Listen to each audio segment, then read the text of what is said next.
गेहूं में उग गए चौड़ी सकरी पत्ती वाले खरपतवार को एक बार छिड़काव करें। मात्र 2 घंटे में देखेंगे कि आपके खेत में एक भी खरपतवार नहीं रहेंगे। किसी भी प्रकार का खरपतवार हो गेहूं में, आप देखेंगे उसका नामो निशान मिट जाएगा। बस एक बार छिड़काव करिए। और किसान इस विधि को 2 तरीके से अपना सकते हैं और इसके दाने में भी दम बढ़ेगा और प्रोटीन भी बहुत ज़्यादा होगी। किसान भाइयों नमस्कार। किसान भाइयों, देसी खेती बाड़ी चैनल में स्वागत है। किसान गेहूं की बुआई के बाद पहली सिंचाई कर देते हैं। उसके बाद अच्छी पैदावार के लिए यूरिया और जिंक सल्फेट का इस्तेमाल करते हैं। लेकिन सिंचाई के बाद खेतों में खरपतवार उगने लगते हैं जो मुख्य फसल को नुकसान पहुंचाते हैं। अगर खरपतवार लंबे समय तक खेत में बने रहते हैं तो आप जो भी खाद और पानी देते हैं उसका आधा हिस्सा खरपतवार ही ले लेते हैं। किसान गेहूं की बुआई के बाद पहली सिंचाई कर देते हैं। उसके बाद अच्छी पैदावार के लिए यूरिया और जिंक सल्फेट का इस्तेमाल करते हैं।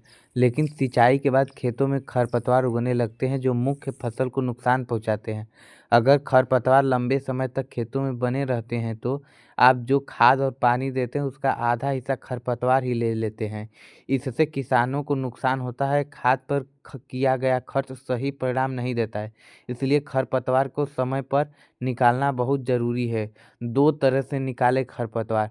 हालांकि एक एक खरपतवार को हाथ से निकालना काफ़ी मुश्किल होता है। ऐसे में दवा का छिड़काव एक अच्छा विकल्प है। गेहूं की फसल में 2 तरह के खरपतवार निकलते हैं, जिसमें सकरी पत्ती और चौड़ी पत्ती वाले घास। सकरी पत्ती वाले खरपतवारों में मोथा, जंगली जौ आदि, वहीं चौड़ी पत्ती वाले में खरपतवार में गाजर घास, बथुआ आदि शामिल होते हैं।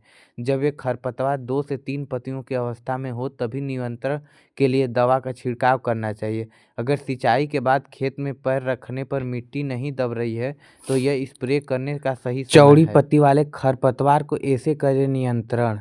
चौड़ी पत्ती वाले खरपतवार को नियंत्रण के लिए 20 दिन बाद गेहूं बुआई के 20 दिन बाद चौड़ी पत्ती के लिए एजेंसी सुपर सेलेक्ट हर्बिसाइड जो आता है, जिसमें सल्फोसुल्फुरान 75% प्लस मेट सल्फ्यूरान मिथाइल 5% WC की मात्रा में होता है, जो कि सकरी पत्ती वाले चाहे चौड़ा पत्ता वाले किसी भी तरह का घास हो, ये जलाने के लिए काफ़ी है।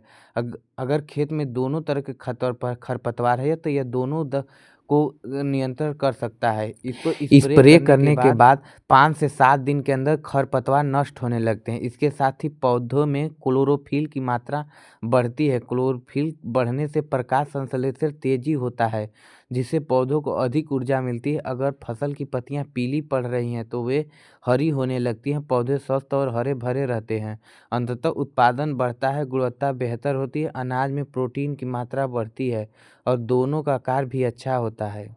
किसान भाइयों, आपके भी गेहूं में खरपतवार से परेशान है तो इस दवा का छिड़काव करिए। आप देखेंगे कि आपके दवा छिड़कने के बाद आपके सारे खरपतवार नष्ट हो जाएंगे और आपका गेहूं हरा भरा दिखने लगेगा और उसमें प्रोटीन की मात्रा ज़्यादा होगी, उत्पादन भी बहुत ज़्यादा हो जाएगा। किसान भाइयों, अगर मेरी जानकारी अच्छा लगा तो मेरे चैनल को ज़रूर सब्सक्राइब करिएगा। धन्यवाद।